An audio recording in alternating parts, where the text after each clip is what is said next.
Hey guys, welcome back to the channel. As usual, I am your host Sellssi, and today we're going to talk about the 24 countries that have officially qualified for the African Cup of Nations. We now know the 24 countries that will know their groupings on the 12th of October, as CAF is said to have the draw on that day. We'll run you through all 24 countries that have qualified for the Afcon in Ivory Coast. We're also going to talk about a few issues that popped up during the international break for Ghana, the state of the Accra Sports Stadium, the pitch, the lack of seats for media personnel to work with, and everything in between, and what to look out for in the upcoming months in terms of preparations for the African Cup of Nations and beyond the World Cup qualifiers as well. As usual, subscribe if you have not. Click on the notification bell to get more updates. So it's all set. 24 countries have qualified for the African Cup of Nations 2023 in Ivory Coast, to be played in January 2024. Unfortunately, we could not have a summer Afcon for the second time, the first time happening in Egypt. So it means club football will be interrupted with a jump right into the 24 countries. Ivory Coast are the hosts of this one here.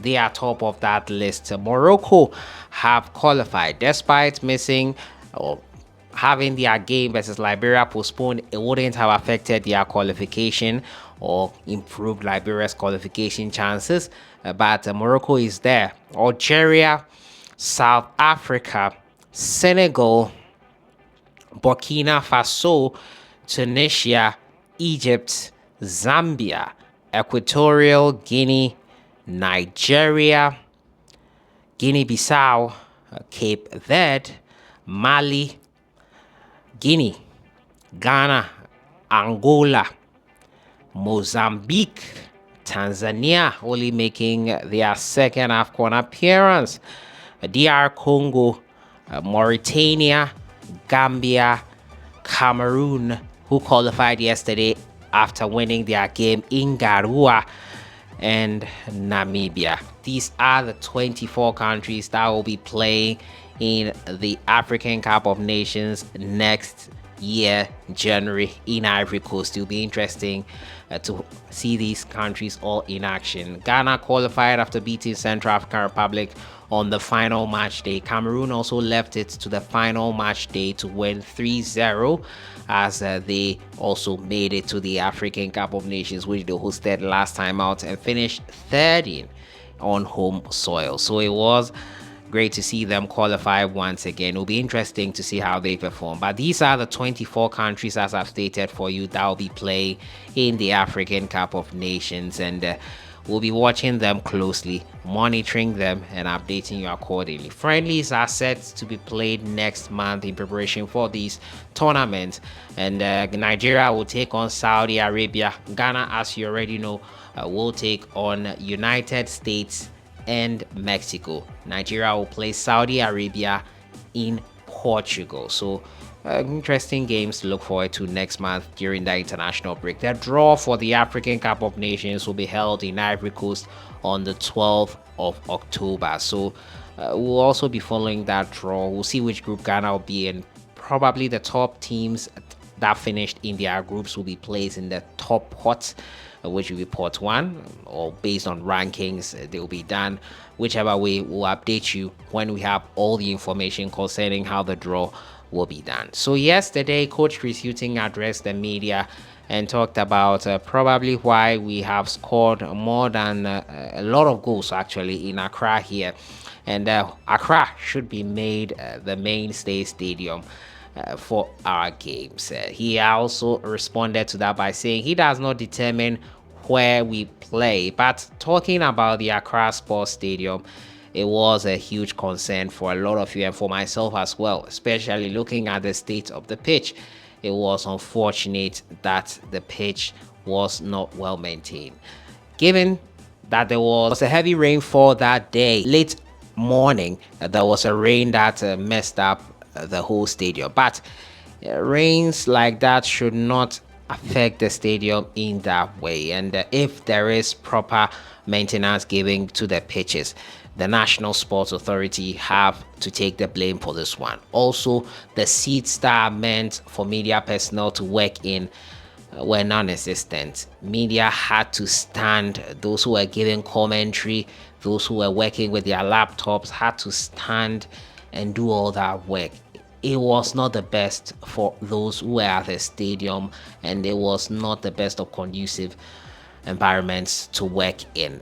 I was so disappointed with how the state of the Accra Sports Stadium pitches. It's almost as if we do not do anything about our pitches until probably we have a game or something. And it will be concerning to me because it's only 2 stadiums that have been approved by CAF for the next World Cup qualifiers that cannot be taking part in November. And it would surprise you to know that the NSA had information on what to do to have the Baba Yara Sports Stadium approved as far back as a 2022 March. The guidelines were given. We've been pleading our way through getting our stadiums approved for CAF matches. It has not met international standards, so we always have to plead our way to get those things done. And we had all the way from March 2022 till now, Baba Yara Sports Stadium has not been approved for any of the World Cup qualifier games. Why is that so? We were told what to do, what to put in place to expand the media stand, to do this, to do that. It has not been done till now.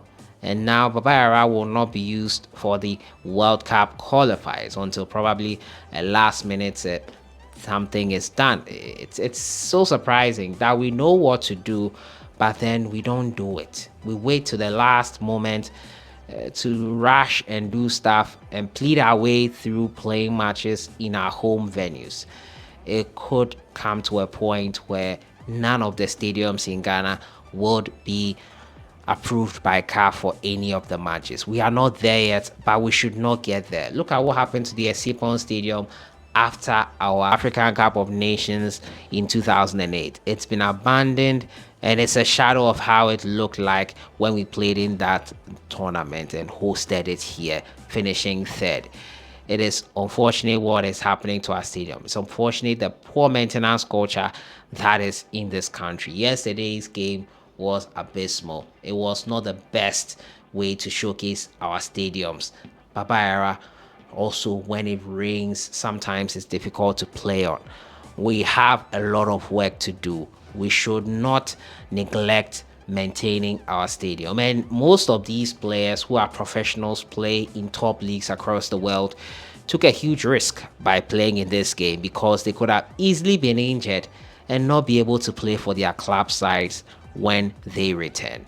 The NSA, whoever is in charge, needs to sit up and do the right things. These are not the things we like to see or talk about. Then you come back and say that the media like highlighting the negative things. Do the right things, and the only things we'll be highlighting will be the great things you're doing. It's as simple as that. Why is the pitch so poor like that? Why are the stands or the media stand seats? Where are they? Where are the media supposed to sit to work? Why are we not doing the right things to get the Baba Yara Sports Stadium approved by CAF for matches like the World Cup qualifiers? We need to sit up, and I think it is about time we do the right thing. 24 countries in the African Cup of Nations set. Draw 12th October. Friendlies to look forward to next month. Let me know your thoughts and what do you think the NSA needs to do about our pitches. What needs to be done? We have a sports minister, we have the president of the NSA who need to make sure that every single or at every moment in time the stadiums are in tip-top shape. There's money. There is money. No one can sit and tell me they take money from fans for the big games and all that. Yes, it might not be enough, but even with the little we are getting, what are we doing with it? We don't see much improvement. My 2 cents on the issue. I'll see you guys in the next one. Have a great week.